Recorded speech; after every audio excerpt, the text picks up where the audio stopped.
फरमाज, good morning. चल क्या रहा है और कैसा मूड? गुड मॉर्निंग आशीष। और आपने माफ़ कीजिए, सही कहा कि हैंडओवर तो मुश्किल, थोड़ा सा कमज़ोर ही है यूएस से जो आया है वो। डाउ जोन्स तो कल लाल निशान में बंद हुआ, लेकिन नैस्डैक ने आउट परफॉर्म इसलिए करा क्योंकि एनवीडिया की वजह से, जो कि चलता आ रहा है। कल एक और रिकॉर्ड हाई बना एनवीडिया का, और अब 3.5 लाख करोड़ डॉलर की मार्केट कैप पहुंच चुकी है एनवीडिया की। तो वो इकलौता ऐसा स्टॉक था जिसने नैस्डैक को हरे निशान में रखा। ये तो हुई कल की बात, लेकिन आने वाला हफ्ता जो है वो S&P 500 के लिए बहुत महत्वपूर्ण है। और जिस तरह के बाजार यूएस का अब बन चुका है, वो इससे एक एग्जाम्पल से जाहिर होता है कि 31 अब सेशंस हो चुके हैं जब S&P 500 ने 2 दिनों तक लगातार गिरावट नहीं दी है। इस तरह का बाजार है। और आखिरी बार जब S&P 500 लगातार 2 दिन गिरा था, वो सितंबर के शुरुआत पे गिरा था, जब 4 दिन की गिरावट आई थी, 3, 4, 5 और 6 सितंबर को। तो ये अमेरिका का इस तरह का बाजार रहा है। तो इस हफ्ते जो है S&P 500 की लगभग 20% कंपनियों के नतीजे आने वाले हैं, लगभग 100 कंपनियों के मान लीजिए।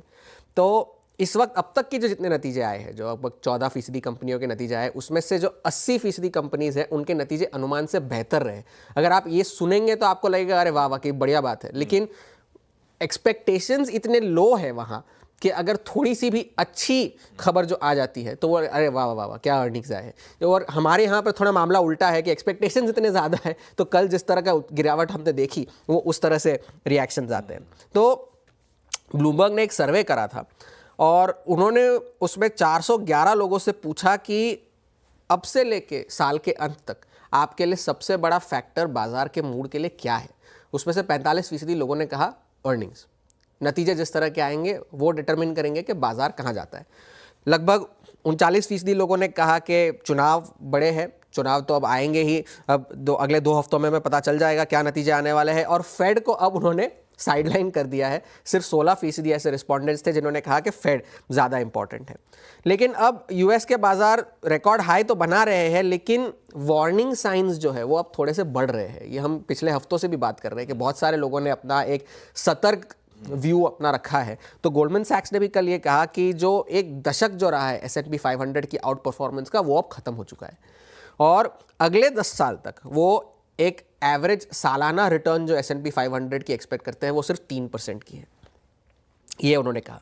और उन्होंने ये भी कहा कि इस साल की भी जो रैली हुई है S&P 500 में, जो फिलहाल जो 24% ऊपर है इंडेक्स, वो भी सिर्फ वो जो बड़े टेक शेयर है उस वजह से S&P 500 ऊपर गया है। और वो रैली जो है वो थोड़ी सी ब्रॉडन आउट हो जाएगी और सेक्टर्स परफॉर्म करेंगे।